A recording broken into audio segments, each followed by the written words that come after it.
Good morning, students. In the last class, we studied about the pteridophytes. So today we will study something about the gymnosperms. So basically, gymnosperm is more developed than the bryophytes, pteridophytes, and algae. As we study in further development, further evolution, we will see the haploid structure changes into diploid structure. As fast as the evolution occur, the haploid condition directly changes to the diploid condition. As we seen in algae, the dominant phase is haploid, that is gametophytic. As we seen in bryophytes, the dominant phase is haploid, that is gametophytic. But when we see about pteridophytes, we see that the development of the pteridophytes is much more than the algae and bryophytes, which means the pteridophytes are more developed than the algae and then the bryophytes. When we go into the gymnosperms,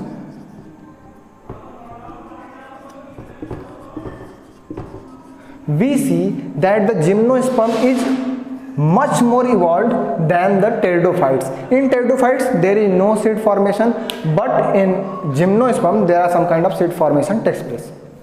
As well, in the gymnosperm the seed are naked, which means they are not covered with any kind of ovary or any kind of fruit. Okay, we will take it later. Firstly, we should understand about the development and evolution. We see that algae is less developed, having haploid or gametophytic body, gametophytic dominant body. Alternation of generation is seen in all the cases. Only we see which of the following is dominant. Okay, though algae is gametophytic haploid, bryophyte is gametophytic haploid, dominant phase is haploid and gametophytic. But in pteridophyte, the gametophytic generation become recessive and the diploid phase, which means sporophytic phase, become dominant. And so happens in the gymnosperms, in which gymnosperm also have the sporophytic dominant body. So we will take gymnosperm as our consideration. We will study of about gymnosperms now.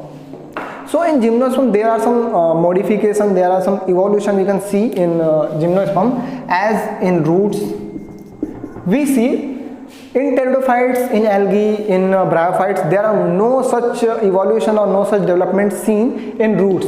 They are some kind of false roots, some rhizoids. But in gymnosperm, the roots is true root, which means roots also have vascular cambiums and vascular abundance seen. Okay, we should understand about the roots in gymnosperm. In gymnosperm, root is as I said well developed and it's so mycorrhiza.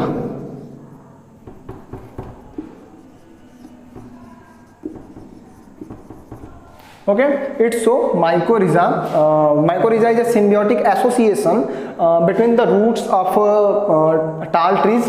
We can say tall trees. Roots of tall trees. Here tall trees denote the same gymnosperms. Okay, so roots so association with fungus. With fungus. Okay, so in gymnosperm root, in some gymnosperm root, mycorrhiza are seen. Mycorrhiza are the symbiotic association between fungus and roots of these trees. The association is a beneficial association. The main function of this association is to create a mutual benefit for both the fungus and also the tree. What did the fungus do? The fungus increase the surface area and the tree provide the space to live for the fungus. Okay. When we go into the other part of the root, we see coralloid roots. We see coralloid roots. What are these coralloid roots? These coralloid roots are the association between cyanobacteria. And roots of the tall trees. Oh, okay. So basically both are the association Mycorrhiza is the association between fungus and root of the tall tree to produce more space for more absorption of the nutrients. And in chloride roots, the cyanobacteria cause the association. The main function of cyanobacteria is producing nitrogen, and it also increases the surface area for nutrition. Okay, when we go toward the leaves of the gymnosperm. In pteridophytes, the leaves are developed but not as developed in the gymnosperm. The leaves of the bryophytes do not have proper leaves. They have a thallus-like structure, while in algae they do not even show the structure. They will only show the thallus structure. Same happens in bryophytes, but in pteridophytes we see in the fern-like structure. Same happens in the gymnosperm. They have developed leaves. The leaves in this case are of two types. Firstly, we see scaly leaves. Second are needle-like leaf. Okay. Firstly, we see scaly leaves. Second is needle-like leaf. Third, we can say it is sporophyll. So basically, we can say there are three types of leaf: scaly leaf, needle-like leaves, or these are the green leaves. These are the green leaves, also called foliate leaves. And third is sporophylls. Okay, the scaly leaves are those leaves which cover the stem of the plant or the tree, which we can say it is the stem of the tree. Then the scaly leaves are present here, as like this. These are present on the body of the stem. Okay.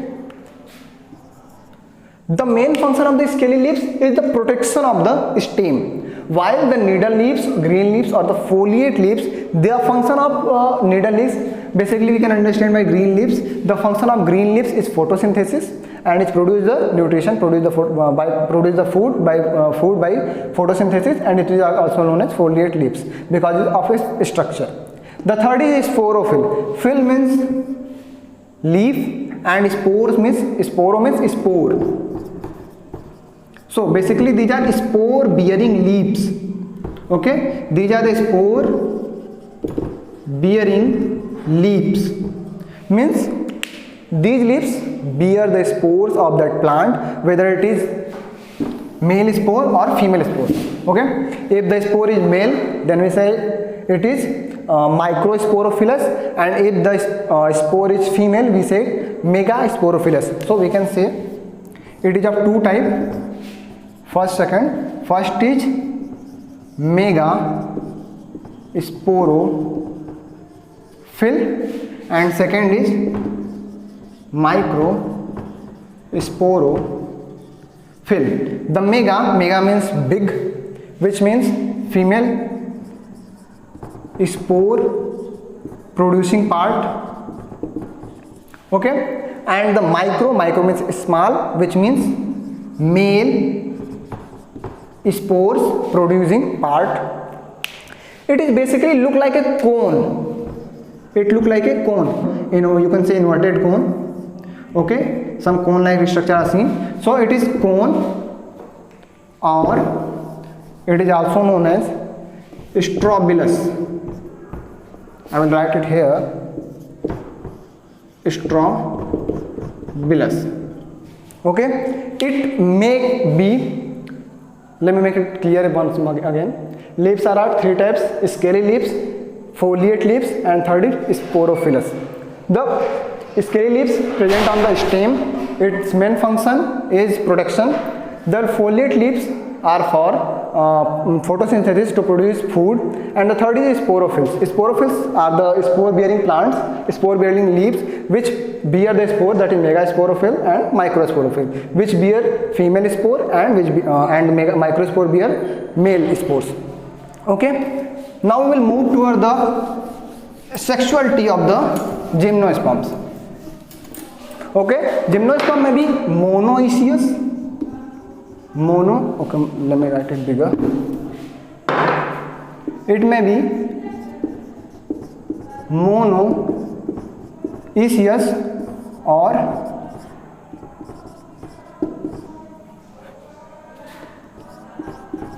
dioecious. Okay, here mono means one, di means two. Okay, we know we have two type of sex, male sex and female sex. When we say mono means one, which means both male and female are present in a single organism or a single plant. Then monoecious means both male and female are present in a single plant. That is called monoecious. When we say dioecious, we say male and female are present in two different organisms or two different plants. Okay, so monoecious, mono means one, di means two, one means only one creature or in one organism, only one plant, bear both male and female characters or bear both male and female gametes, bear both male and female organ, thallus, everything. Okay, they are called monoecious. Dioecious have two structure, one male and one female. So basically they produce different type of spores, one for male spore and second for the female spore. Okay, so they are known as, one is called microsporophilus and other will be called megasporophilus. One is called the female body or female plant and another is called male plant. Okay, so this is the sexuality of the male or female. This is the sexuality of the gymnosperms, in which male and female part are differentiated, it is known as dioecious, and in which the male and female part is not differentiated, it is known as monoecious. So if a plant is monoecious, then both the microsporophyll and the megasporophyll are present on a single plant and produce the spores. Okay, the second thing we have to understand is the gametophytic generation in the gymnosperm is so small. Okay, if I will make it structure like this and say, then this will be the part of the bigger, this is the bigger part and it represents the sporophytic generation. It represents the sporophytic generation and this, the smaller part, represents the gametophytic generation, which means the large part of the large span of the body of the plant denote the sporophytic, which means clearly the dominant phase is sporophytic. We know dominant, which dominate, it is sporophytic. Okay, one more thing we should take into consideration is that the gametophytic body do not have free existence. As we studied in bryophytes, there are free existence as the spore germinate and produce thallus like this, male thallus, female thallus. We say archegonium and antheridium. But in this case, in the case of gymnosperm, there is no free living existence present of any spore or any gametophytes. That means the spore once produced in the microsporophytes, they do not get a certain life or do not get a proper living life. They just remain there. Okay, if we make a cone, this is the coniferous plant, which means it is an example of gymnosperm. If we say here, mostly,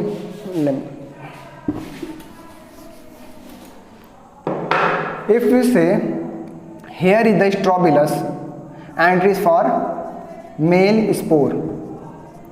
Here is the strobilus, which means it bear the male spore, which means it is microsporophilus. It is microsporophyll or microsporophilus, is bear male spores. And here we can say here is the female character or female spore, it is called megasporophyle.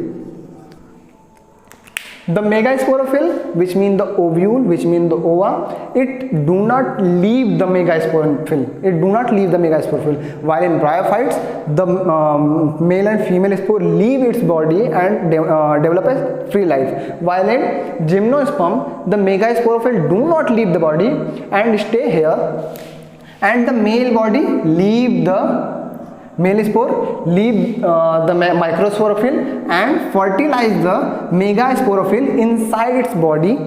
Okay, So we see there is no any kind of free existence of the male or female gamete or male and female spore. They just remain in a plant or in a plant part, which is known as microsporophyll and megasporophyll. Okay. The second thing is there is no any kind of fruit formation. There is no any kind of fruit formation, which means the seed of gymnosperm are naked, which means there is no any kind of covering over the seed, which also mean the wait a minute. Basically, if ovary is present in a plant, it changes into fruit.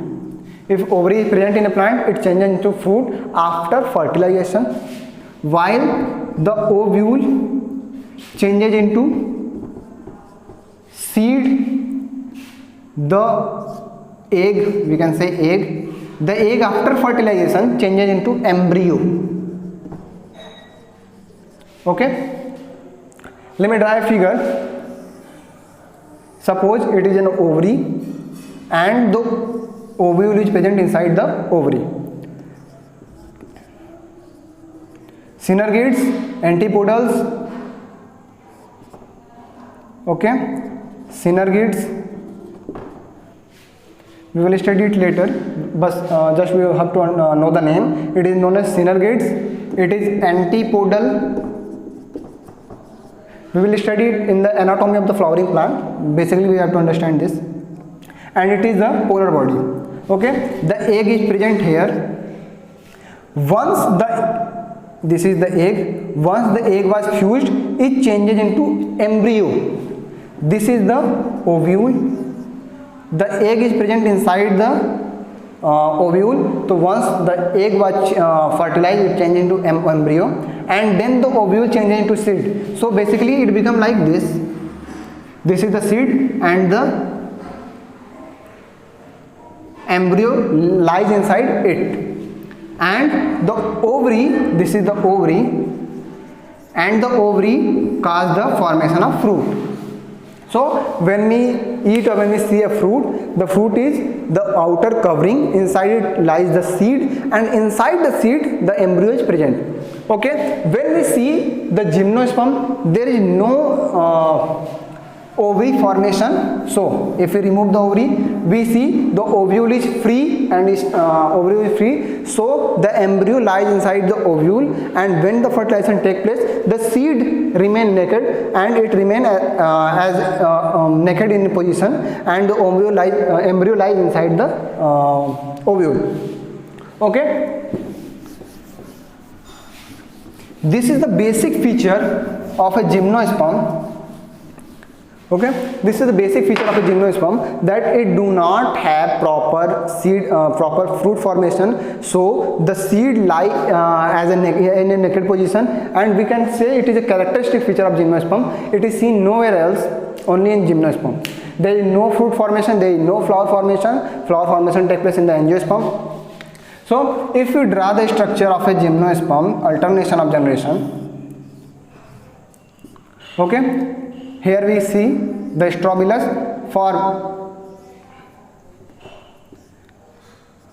male character. Here we can see the strobilus for male character, and here the strobilus for female character. It produces pollen grains or male spores. It produces ova, both fuses inside the megasporophyll. Keep it at a note. Pollen grain fuse the ova inside the megasporophyll. They do not take place in the free structure. It lies inside the megasporophyll, and then they form the zygote. Zygote changes into embryo. Later this embryo changes into embryo stay inside the seed. Okay, so the megasporophyll change into the megasporangium change into the seed, and the embryo lies inside the seed, and the seed remain naked.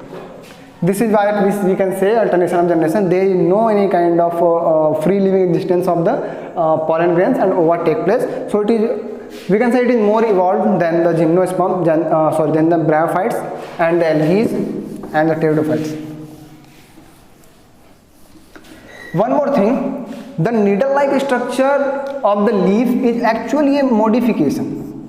The needle-like structure of a foliate leaf is actually a modification, as most of the coniferous plants, most of the gymnosperms are found in the warmer region where the temperature is so high, so they must have some modification by which they can save themselves from the extreme or excess temperature.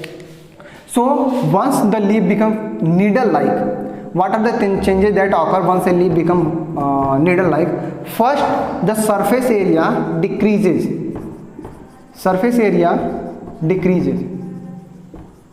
First, the surface area decreases, which means if the surface area decreases, there are much less heat on the leaf, which means it reduces the transpiration rate. Transpiration is the process in which the water is lost from the leaf, which means if the surface area is less, then there will be less surface, then there will be less transpiration, and it will stop or check the water scarcity. The second thing is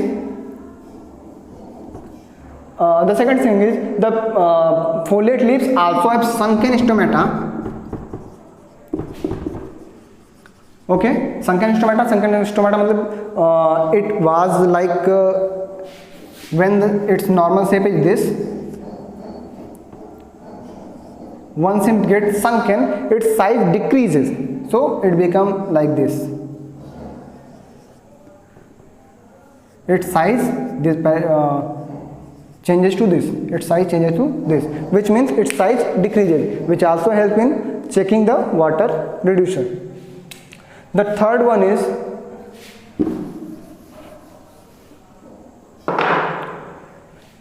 is cuticle formation. Cuticle layering. A layer of cuticle is formed over the leaf, which also reduces the transpiration rate and help in photosynthesis. So basically it is all we can say gymnosperm. In the last we can say the features of gymnosperms are these are the gymnosperms are those plants which have naked seed. They show a dominant sporophytic generation. They have well developed root, well developed stem, well developed leaves. The leaves are of three types. We can study in this. Leaves of three types: scales, follicles, foliate, and third one is sporophylls. The main thing in this gymnosperm are the sporophyllic generation, or sporophylls. There are two types of sporophylls seen, which we say micro and mega. Micro produce the male gametes or male spores, and mega produce the female gametes. So if there is any problem, you can ask in the group, and if there is any problem in this, you can also ask in the comment section. Thank you.